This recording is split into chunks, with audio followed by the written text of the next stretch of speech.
Chennai RK நகர் தொகுதியில் அடிப்படை கட்டமைப்பு வசதிகள் மேம்படுத்தப்பட்டுள்ளதாக முதலமைச்சர் ஜெயலலிதா கூறியுள்ளார்.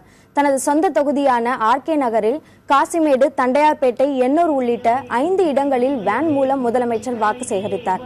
அப்போது பேசிய அவர், ஆர்கே நகர தொகுதிக்குட்பட்ட 306 உட்புற சாலைகள் புதுப்பிக்கப்பட்டுள்ளதாகவும், சாலைகள், பூங்காக்கள், மழைநீர் வடிகால் போன்றவை அமைக்கப்பட்டுள்ளதாகவும் கூறினார். திமுக ஆட்சி காலத்தில் பல மணி நேரம் மின்வெட்டு இருந்ததாகவும் தற்போது அந்த நிலை மாற்றப்பட்டுள்ளதாகவும் முதலமைச்சர் குறிப்பிட்டார்.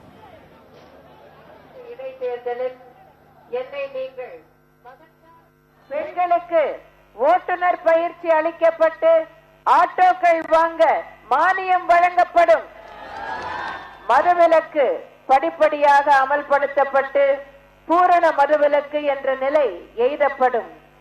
பெண்கள் மற்றும் குழந்தைகள் நலன் பேணும் வகையில் வைட்டமின் ஏ, வைட்டமின் டி மற்றும் இரும்பு சத்துகள் செறிவூட்டப்பட்ட பால் ஆவின் மூலம் 1 லிட்டர் 25 ரூபாய் என்ற குறைந்த விலையில் விற்கப்படும். அம்மா பேங்கிங் கார்டு வழங்கப்படும்.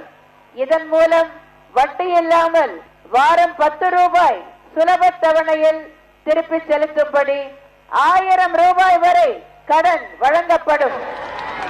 அரசின் எல்லா சேவைகளுக்கும் இந்த அம்மா பேங்கிங் கார்டை பயன்படுத்த முடியும்.